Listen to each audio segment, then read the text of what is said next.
Welcome to Leave Strong Divorce Coaching. My name is Laura McGee, and today we're going to be talking about 10 really essential tips that are going to help you to communicate more effectively through conflict. I can't imagine a more difficult time in our lives and a more important time to communicate. These tips are going to help you to not only get through the contemplation stage and the actual divorce process, but after divorce. Very few negotiations in our life we have to continue with throughout sometimes the balance of our lives. Divorce is a very unique situation. The patterns that we got stuck in that led us to divorce often continue well past divorce. And the goal is to ensure that you change those patterns, communicate more effectively, and just move forward, not get stuck in that place. So let's talk about them. What are 10 critical tips that are going to make a difference for you? Number one, you have to make the time. You have to set aside privacy and time. You cannot have these communications that may well break down anywhere within earshot of your children. And you need to give each other, the clear body language that you're listening. Give them your eyes. Give the person your attention. Give them your silence. Make space and make privacy so that you're showing in a respectful manner, I am willing to listen, and I hope you are too. That's the beginning. That's the absolute groundwork, number one. Number two, if anger becomes the challenge, if the temperature starts rising and you just can't continue the communication, don't walk away. Don't stonewall the other person. Instead, ask for permission. Be respectful. Just tell the person straight up. The conversation probably will look something like this. I know this is an important conversation, and yes, I do want to have it with you. I'm not able to do it right now. Can we reschedule? And reschedule. Don't just say, let's talk about this another time. That's just not good enough. The person who walks away really has the obligation of resetting when you'll convene. And setting aside the number one priority one more time, the time and the privacy. Number three, attack the problem, not the person. It's very common once we've fallen into patterns in a marriage to be attacking the person. There's contempt and bullying and anger and rage. These things are patterns, they're buttons that get pushed we can fall back into very easily and very, very quickly. So focus on what's the problem, and it'll help if you just identify it and agree. Are we talking about this? Is this the problem? Can we agree this is the problem? And step away from who you think is the problem and try to focus specifically and identify it and get it narrow and clear. So you're talking about the same thing. Number four, communicate your feelings assertively, not aggressively. It's not about bullying the other person, not about blaming them or shaming them. It's about being assertive. Set boundaries, express how you're feeling. Don't tell the other person how they're feeling. I can see you're really angry. The person goes, I'm not angry. And there begins the argument. How about, I'm feeling really upset. I'm not able to deal. These are my emotions. The person can't argue that you're having your emotions, and it's fair for you to express them. Once you start telling somebody that they're having a problem and they have to deal with it, you've pretty much ignited an argument, and you can expect it to potentially become aggressive. That's not assertive. Be clear about yourself and your feelings, not attempting to identify the other person's feelings.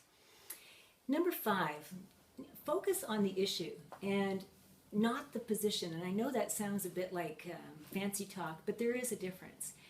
Isolate the issue, identify what it is, instead of the position. The position is something that you'll grind into, and it may be based on a theory or a belief or a concept that you have. You get stuck there. And if you can narrow it and focus it and sometimes segment it, you might discover that you really don't have to have a position on that. You might even agree to disagree and still be able to resolve what the issue is. It might be something as simple as we need to establish a better, more consistent drop-off time for our children, for example. And the person wants to argue about, whether you're an on-time person. And that's not the issue. That's them getting positional about whether they think you're responsible and going into shame and blame. The issue is, how can we set clear boundaries? What are the rules going to be? Let's negotiate the rules. And if it turns into a problem, let's renegotiate those one more time. Number six, really, this is not supposed to be a competition. It's supposed to be you seeking a win-win resolution so you don't have to keep having this conflict. The goal is to get out of conflict And if you stop treating it like a competition and stay away from that position, you're more likely to find that you don't have to keep having these conversations. When you're seeking to be the winner in a conversation, you're probably telling the other person they didn't express themselves clearly, their grammar was incorrect, they used the wrong word. You're trying to bully them into a corner, and that's you back competing to be the winner of the conversation. So notice that kind of language. Seek the win-win, seek the resolution. Number 7, stay curious. Now, I know this is really a difficult one. By the time you've been in a marriage for many years, some of you 20, 30 years, it's hard to be curious. You have so many assumptions about your spouse. And so how do you clear the cache? It's like you start typing on the computer and all those passwords come up, or like Google and automatically starts telling you what you're looking for. How do you clear the cache? You clear the cache by being curious. Instead of being assumptive, instead of ascribing feelings and emotions and ideas to your ex-spouse or your spouse, get curious. What's the problem here? Can you explain to me more clearly what it is you're seeking to, resolve? Is there something you need to resolve, or you're just looking for me to be approving of you, and maybe I can't offer you that? Maybe we just have to agree that I'm not the person to do that for you. Try to get it down to a curiosity and just deal with the things that come up from there. Number 8, can you listen, and I mean really listen without interrupting?